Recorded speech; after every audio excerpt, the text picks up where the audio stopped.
Meu padrasto me chamou de parasita na frente da minha mãe. Você tem 35 anos e ainda está aqui. Então mostrei que eu era quem pagava 90% das contas daquela casa.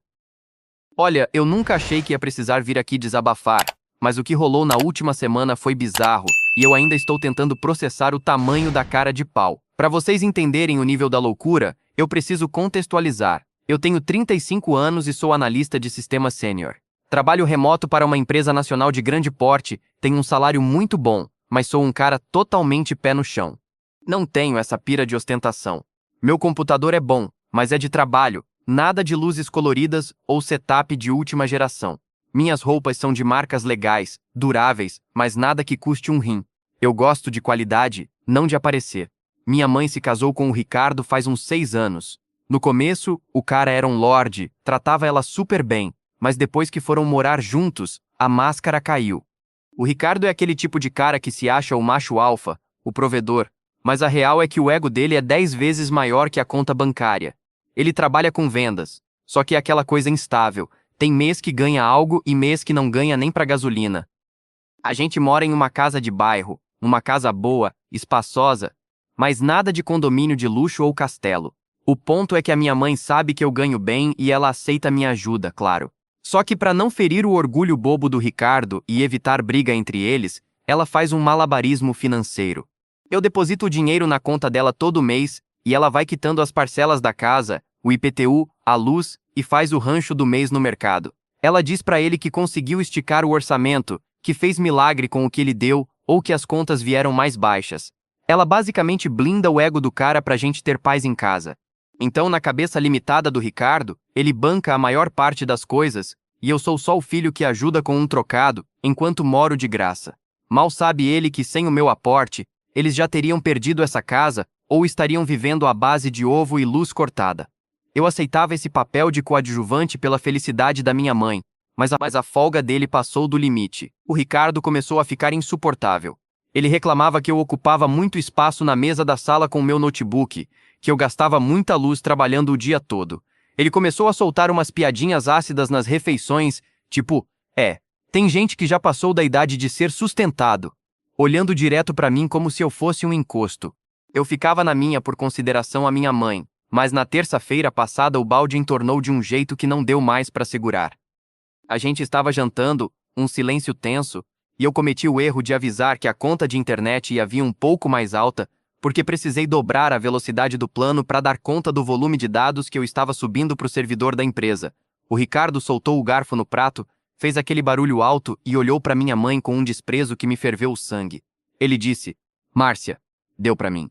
Essa casa virou hotel. O seu filho tem 35 anos nas costas. Não faz nada além de ficar trancado naquele quarto ou pendurado nesse notebook, e agora quer exigir internet melhor nas minhas costas." Eu tentei falar, mas ele me cortou. "Cala a boca que eu estou falando com a sua mãe. Você é um parasita, garoto. Um homem dessa idade morando com a mãe é uma vergonha. Você está sugando o meu suor, vivendo no bem bom enquanto eu ralo para pagar esse teto." Minha mãe ficou pálida, tentou intervir dizendo: "Ricardo, não é bem assim, o meu filho ajuda", mas ele nem deixou ela terminar. Ele levantou e começou a gritar que eu era um peso morto, que se eu tivesse um pingo de dignidade já teria sumido dali e que eu não pagava nem o papel higiênico que usava.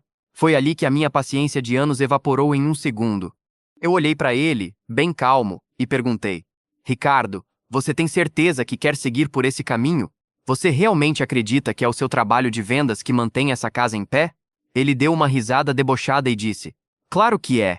Eu sou o homem desta casa, eu que seguro o rojão aqui enquanto você brinca de internet." Foi o erro fatal dele. Levantei da mesa sem falar nada, fui no quarto e peguei meu notebook. Eu ia abrir as planilhas da minha mãe e os meus comprovantes de transferência. Eu ia mostrar para ele, centavo por centavo, quem era o verdadeiro provedor daquela casa. Abri o notebook ali mesmo na mesa de jantar, do lado do prato de comida dele. Minha mãe estava com os olhos arregalados, tentando me segurar pelo braço, mas eu já tinha passado do ponto de ignorar. O Ricardo continuava com aquele sorrisinho de lado, achando que eu estava blefando. Eu não disse uma palavra, só loguei no aplicativo do Nubank e abri o histórico de transferências dos últimos 12 meses. Dei um zoom bem grande na tela e virei o notebook na direção dele. No começo ele olhou sem entender nada, mas conforme foi vendo os valores que eu mandava para a conta da minha mãe todo dia 5, A cara dele começou a mudar. Eram valores que, somados, davam mais do que o dobro do que ele ganhava nos meses bons dele. Dá uma olhada aqui, Ricardo. Tá vendo esses depósitos? Esse aqui de 4.000 foi para quitar o atraso da parcela da casa que você deixou acumular ano passado. Esse outro aqui, de 2.500, foi o que pagou o conserto do seu carro quando você bateu e disse para minha mãe que o seguro tinha resolvido tudo. Lembra? Pois é, o seguro não cobriu e quem pagou fui eu para ela não ter que se estressar contigo, eu disse, com a voz mais fria que consegui. O silêncio que ficou na cozinha dava para cortar com uma faca. Minha mãe baixou a cabeça e começou a chorar baixinho, porque ela sabia que o segredo tinha acabado e que o clima ia ficar impossível dali para frente. O Ricardo tentou gaguejar alguma coisa, tipo, mas isso aí é obrigação de quem mora debaixo do mesmo teto, não quer dizer nada. Mas eu não deixei ele respirar. Abri a planilha de gastos que eu e minha mãe mantemos em segredo. Mostrei que a conta de luz de quase R$ 700 vinha do meu cartão. Mostrei que a internet, que ele vivia usando para ver vídeo de política o dia todo, saía direto do meu débito automático. Mostrei até os comprovantes de mercado, onde 90% das coisas que ele gostava de consumir, o queijo melhor, a carne de primeira, as cervejas, eram compradas com o meu dinheiro. Você me chamou de parasita, né? Pois bem, se eu sou parasita, essa casa aqui é um organismo morto sem mim. Porque se eu parar de pagar as contas agora, como você disse que eu deveria fazer saindo daqui, em 30 dias vocês recebem ordem de despejo e cortam a luz. Completei, fechando o notebook com força. O ego dele foi destruído na frente da minha mãe. O cara que se dizia o provedor, o dono da casa, descobriu que na verdade ele era um convidado de luxo bancado pelo enteado que ele tanto desprezava. Ele ficou vermelho, depois ficou branco, e a única reação dele foi levantar da mesa e sair pisando duro para fora de casa. Ele pegou o carro e saiu arrancando, provavelmente para não ter que encarar a real. Minha mãe veio falar comigo, chorando muito, dizendo que eu não devia ter feito aquilo, que agora o casamento dela ia acabar. Eu olhei para ela e falei, mãe, eu fiz isso por você também. Até quando você ia sustentar essa mentira e deixar esse cara me humilhar dentro da casa que eu pago? A gente passou o resto da noite conversando. Eu expliquei para ela que não dava mais, que eu amava ela, que continuaria ajudando, mas que o Ricardo tinha passado de todos os limites possíveis. Ela tentou defender ele, disse que ele tem esse jeito difícil por causa do estresse do trabalho, mas eu não caí nessa. Estresse não dá direito de ninguém chamar o outro de parasita, muito menos quando você está sendo sustentado pela pessoa. Eu dormi muito mal aquela noite, sentindo uma mistura de alívio e uma ansiedade pesada, imaginando o que ia acontecer quando ele voltasse. O Ricardo só apareceu em casa no dia seguinte, no final da tarde, e o clima estava mais pesado que chumbo. Ele não olhou na minha cara. Entrou, foi direto pro quarto e fechou a porta. Minha mãe veio me dizer que ele estava muito mal e que eu deveria pedir desculpas por ter exposto ele daquele jeito. Eu quase dei risada. Desculpas por falar a verdade? Desculpas por provar que eu não sou um encosto? Nem morto. Eu decidi que ia dar um tempo para a poeira baixar, mas já comecei a olhar uns apartamentos para alugar. Não porque eu estivesse errado, mas porque eu percebi que enquanto eu estivesse ali, o Ricardo ia se sentir o tempo todo ameaçado pela minha presença e ia descontar na minha mãe. Só que o que aconteceu 2 dias depois mudou completamente o rumo das coisas. Eu recebi uma notificação no meu celular sobre uma compra de valor alto no meu cartão de crédito secundário, um que eu deixava guardado na gaveta do escritório para emergências da casa. Quando vi onde a compra tinha sido feita e o que tinha sido comprado, meu sangue gelou. O Ricardo não só tinha perdido a noção, como ele tinha decidido contra-atacar de um jeito muito sujo. A notificação no meu celular era de uma compra de R$ 4.500 em uma loja de eletrônicos famosa aqui da cidade. O problema? Aquele cartão ficava numa gaveta dentro do meu escritório, no fundo de uma pasta, e eu só usava para emergências extremas da casa. Na hora, eu gelei. Meu primeiro pensamento foi que clonaram o cartão, mas logo depois veio o estalo. O Ricardo era o único que estava em casa enquanto eu tinha saído para dar uma volta e arejar a cabeça. Voltei voando. Quando entrei, dei de cara com ele na sala, desbalando uma Smart TV gigante, de última geração, e um home theater, que parecia equipamento de cinema. Minha mãe estava do lado, com uma cara de enterro, sem saber onde se enfiar. Eu nem dei boa tarde. Cheguei mostrando a tela do celular. Ricardo, é essa? Você pegou o meu cartão na gaveta? Ele nem se deu ao trabalho de disfarçar. Olhou para mim com uma cara de deboche, como se tivesse recuperado o poder, e soltou. Já que você é o caixa eletrônico da família, e gosta tanto de esfregar na nossa cara que paga tudo, achei que não ia se importar de dar um presente pro conforto da casa. Afinal, um parasita como eu merece ver um futebol com qualidade, não acha? O cara teve a audácia de usar a minha própria humilhação contra mim, mas de um jeito criminoso. Ele achou que, como eu ostentei os pagamentos na mesa de jantar, eu agora era obrigado a bancar os luxos dele por culpa ou sei lá o que passava naquela cabeça perturbada. Eu olhei para minha mãe e perguntei se ela tinha visto ele pegando o cartão. Ela começou a gaguejar, disse que achou que a gente tinha entrado num acordo e que o Ricardo falou que eu tinha liberado a compra para selar a paz. Eu perdi o juízo, gritei que aquilo era roubo, que eu ia chamar a polícia agora mesmo. O Ricardo deu uma risada seca e disse: "Chama! Vai lá, denuncia o marido da sua mãe por causa de uma televisão. Quero ver como vai ficar o clima dela aqui depois que você destruir o casamento dela de vez." Ele estava jogando baixo, usando o bem-estar emocional da minha mãe como escudo para roubar o meu dinheiro. Ele sabia que eu não queria ver ela sofrendo, e estava apostando as fichas dele nisso. Eu não chamei a polícia na hora, mas fiz algo que deixou ele branco de novo. Peguei meu celular, entrei no app do banco e cancelei todos os cartões, inclusive os adicionais que minha mãe tinha para fazer o mercado. Depois liguei para a loja onde ele comprou as paradas. Expliquei que o cartão tinha sido usado sem autorização e que eu ia levar os produtos de volta em menos de 1 hora para estornar o valor, ou então o processo ia ser feio. O Ricardo veio para cima de mim, tentando pegar o celular da minha mão, gritando que eu não era homem, que eu era um moleque mimado. Moleque mimado é quem rouba cartão dos outros para comprar brinquedo, Ricardo. Você tem 5 minutos para colocar tudo de volta na caixa, ou eu ligo pro 190 na sua frente. Eu respondi, com o dedo já no botão de descagem. Minha mãe entrou no meio, chorando, pedindo pelo amor de Deus para eu não fazer aquilo, que ia ser uma vergonha pro bairro inteiro ver viatura na porta. Eu olhei para ela com uma dor no peito gigante e falei: "Mãe, você não tá vendo? Ele me roubou. Ele entrou no meu escritório, revirou minhas coisas e pegou o que não é dele. Se você aceita isso, eu não aceito." O Ricardo, vendo que eu não ia arredar o pé, começou a me xingar de tudo que é nome, mas começou a guardar a TV na caixa de qualquer jeito, bufando de ódio. Eu fiquei ali, parado, vigiando cada movimento dele como se ele fosse um bandido e tecnicamente ele estava sendo. Assim que ele fechou a caixa, eu mesmo carreguei para o carro. Ele ficou parado na calçada me olhando com um ódio que eu nunca vi em ninguém. Fui na loja, resolvi a burocracia do estorno e voltei para casa já com a decisão tomada. Eu não ia mais esperar a poeira baixar. Entrei, fui direto pro meu quarto e comecei a socar minhas roupas dentro de malas. Minha mãe entrou em desespero. "Meu filho, para onde você vai?"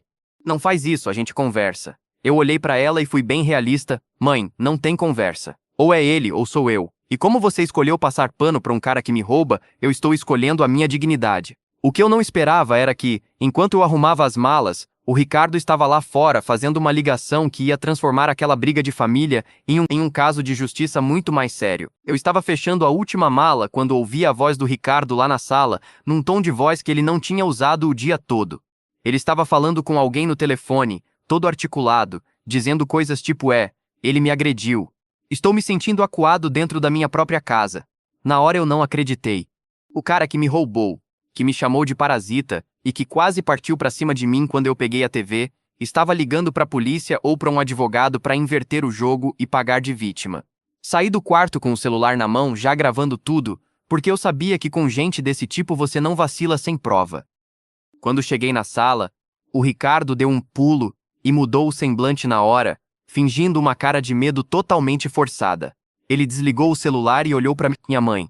"Tá vendo, Márcia?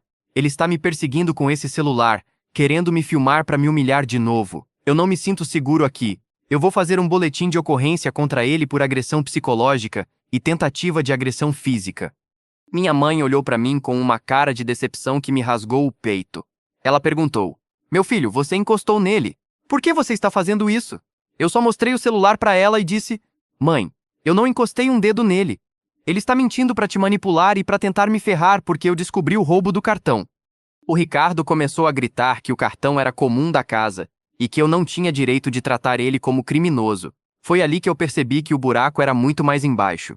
Ele não estava só com o ego ferido, ele estava tentando construir uma narrativa para me tirar da jogada e continuar sendo o dono da grana da minha mãe sem a minha interferência. Eu peguei minhas malas, coloquei no corredor e falei bem alto para ele ouvir: "Ricardo, faz o BO que você quiser. Eu tenho as câmeras de segurança do meu escritório que mostram você entrando e pegando o cartão da pasta. Tenho o comprovante de estorno da loja com a assinatura de cancelamento e vou entregar as filmagens do furto direto na delegacia. Se você quer levar isso para a justiça, a gente vai, mas você vai sair daqui algemado por furto. A cara dele caiu. Ele não sabia que eu tinha instalado uma daquelas câmeras discretas no meu escritório justamente porque já desconfiava que ele andava mexendo nas minhas coisas. Ele ficou em silêncio, mas o ódio nos olhos dele era visível. Minha mãe começou a passar mal, a pressão dela subiu e eu tive que parar tudo para acudir ela. Enquanto eu dava água e o remédio, o Ricardo simplesmente pegou a chave do carro e saiu, sem dizer para onde ia. Naquela noite, eu não saí de casa. Não podia deixar minha mãe sozinha naquele estado, mas também não conseguia ficar no mesmo ambiente que aquele cara. Passei a noite em claro no escritório, monitorando as câmeras e revendo os meus extratos. Foi aí que eu descobri algo pior. Não tinha sido só a TV. Fuçando em compras antigas que eu achava que eram da minha mãe, vi que ele tinha usado o cartão adicional dela para pagar dívidas de jogo e umas contas em bares que eu nunca pisei. Ele estava sangrando a conta dela fazia meses. E ela, por vergonha ou por não saber mexer no aplicativo direito, nunca me contou a real. Ele não era só um folgado, ele era um golpista emocional. No dia seguinte, bem cedo, minha mãe veio falar comigo. Ela estava com uma aparência péssima.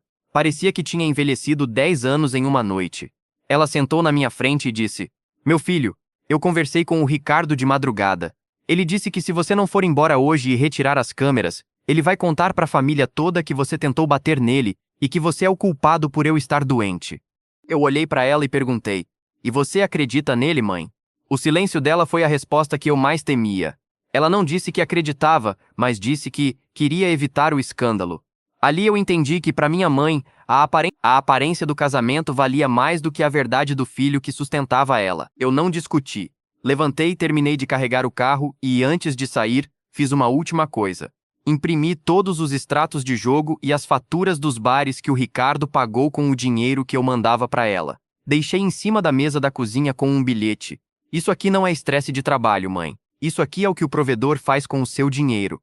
Estou indo embora, mas a conta bancária onde eu depositava o dinheiro vai ser encerrada hoje. Boa sorte pagando as contas do próximo mês com o suor do Ricardo." Saí de casa sem olhar para trás, sentindo um peso enorme saindo das minhas costas, mas uma dor de cabeça infernal por deixar minha mãe naquela situação. Eu sabia que, em menos de uma semana, a realidade ia bater na porta deles com a força de um caminhão, e eu não ia estar lá para amortecer a pancada.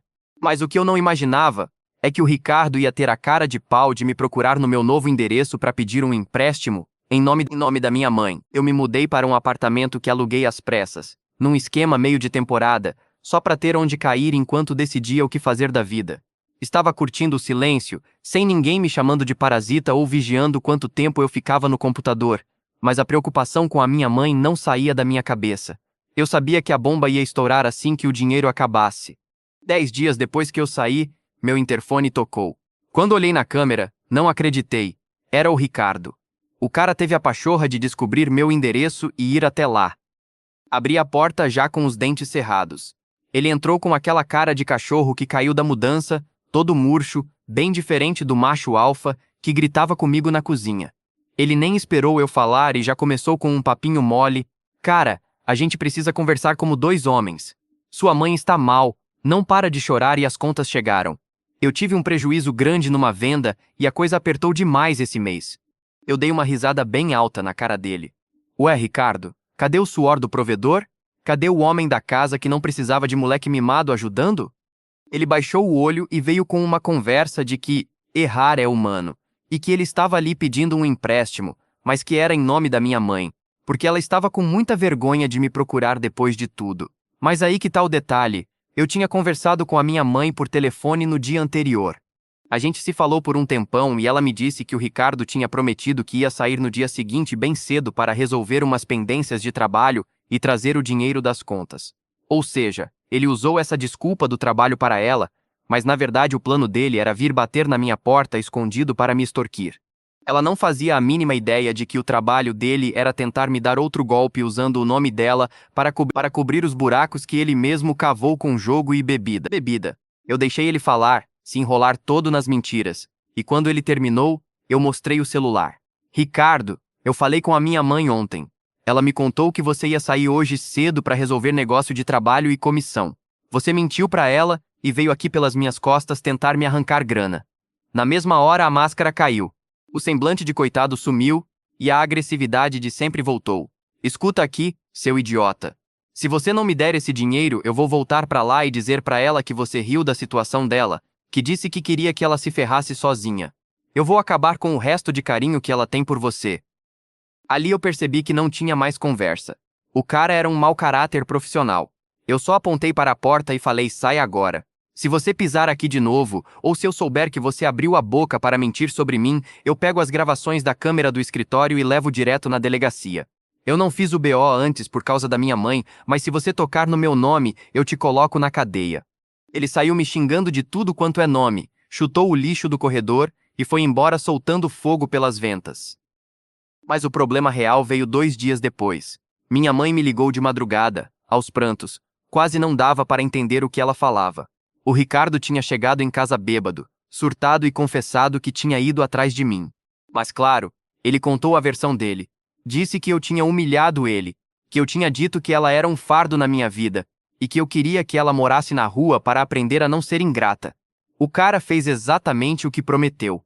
Ele destruiu a minha imagem para ela, só para sair como o marido protetor que tentou defender a honra dela. Eu tive que pegar o carro às 2 da manhã e ir voando para lá. Quando cheguei, o Ricardo não estava. Tinha saído de novo para espairecer, segundo ela. Minha mãe estava com uma mala pequena pronta, sentada no sofá da sala com a luz apagada. Ela olhou para mim com uma dor no olhar que me quebrou e perguntou: meu filho, é verdade? Você realmente me odeia tanto assim? Ver minha mãe naquele estado, sendo manipulada por um lixo desses, foi o ponto final para mim. Eu levei ela para o meu apartamento na hora. No caminho, eu mostrei para ela os áudios das ameaças que ele fez no meu interfone. Meu sistema grava tudo na nuvem, com data e hora. Quando ela ouviu a voz do Ricardo dizendo com todas as letras que ia mentir para ela só para me ferrar e conseguir dinheiro, ela ficou em choque. O silêncio no carro foi total, ela parecia que tinha levado um soco no estômago. Ela finalmente entendeu que estava dormindo com o inimigo. Mas o que a gente descobriu quando voltamos na casa dela no dia seguinte, para pegar o resto das coisas, foi o que fechou o caixão de vez. O Ricardo não tinha só saído para beber. Ele tinha feito uma limpa. Levou a TV da sala, o micro-ondas, o aparelho de som e até umas joias de família que tinham um valor sentimental gigante.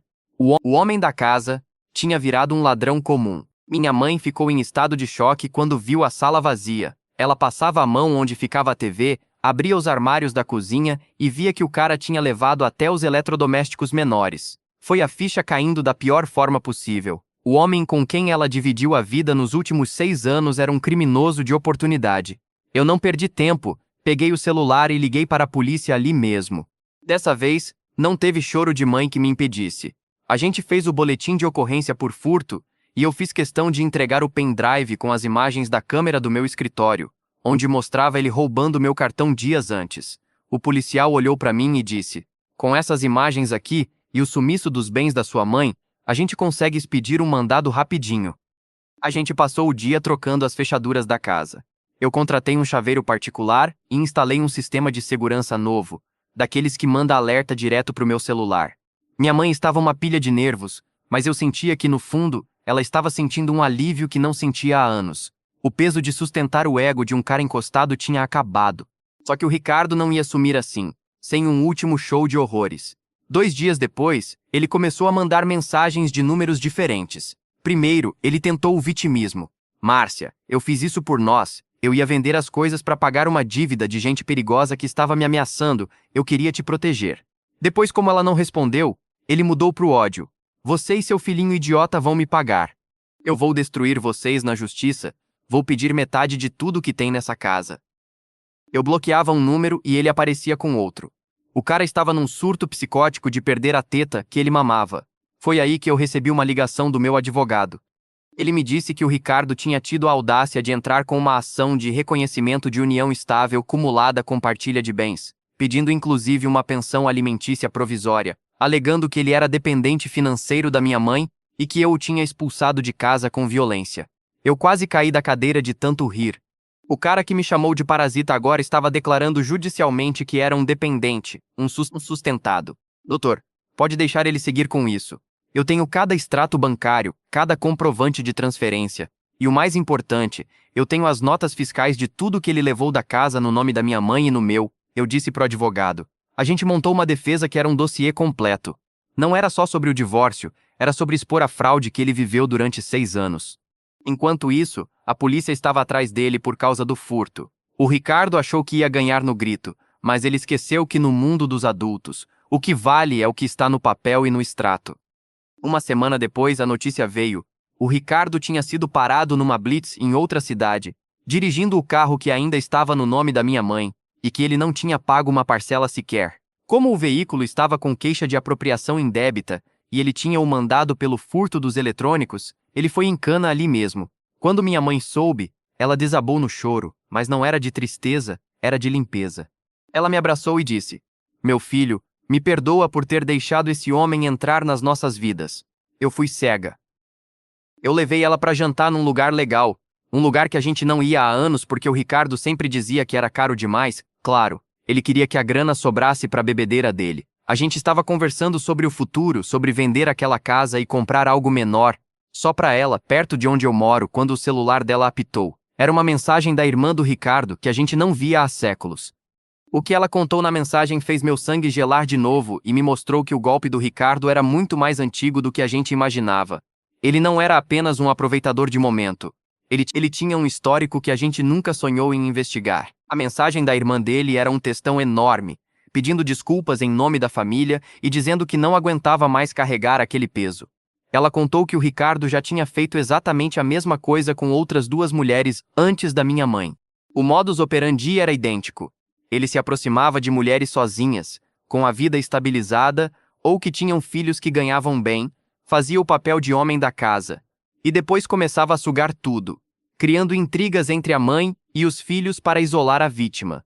Ele já tinha até respondido processo em outro estado por estelionato sentimental, mas como as ex-mulheres ficaram com vergonha de levar o caso até o fim, ele sempre saía impune. Minha mãe ficou branca lendo aquilo. Ela percebeu que não foi azar ou um casamento que deu errado, ela foi o alvo de um predador. A irmã dele ainda deu o golpe de misericórdia. Disse que o Ricardo tinha uma dívida enorme com agiotas, e que provavelmente ele pretendia vender a casa da minha mãe usando uma procuração falsa, que ele estava tentando convencer ela a assinar meses atrás, dizendo que era burocracia do IPTU. Naquela hora, minha mãe lembrou que ele insistiu muito nisso, mas ela acabou esquecendo de assinar na correria. Foi por um triz. Com essa informação nova, meu advogado deu um cheque-mate no processo dele. Quando apresentamos o histórico criminal dele e os depoimentos das ex-vítimas que a irmã dele ajudou a localizar, o pedido de pensão e partilha de bens dele virou piada no tribunal. O juiz não só negou tudo, como ainda manteve a prisão preventiva por causa do furto e da quebra da medida protetiva que eu já tinha solicitado. O cara que queria ser o rei do castelo agora estava dormindo numa cela, dividindo espaço com gente do mesmo nível que ele. O processo de limpeza da nossa vida foi demorado. Tivemos que vender a casa, porque as memórias ali eram muito ruins. Com o dinheiro da venda e as minhas economias em dólar que continuavam rendendo, comprei um apartamento incrível para ela, num prédio com segurança 24 horas, bem pertinho de onde eu moro. Mobiliamos tudo do zero, sem nada que lembrasse o antigo provedor.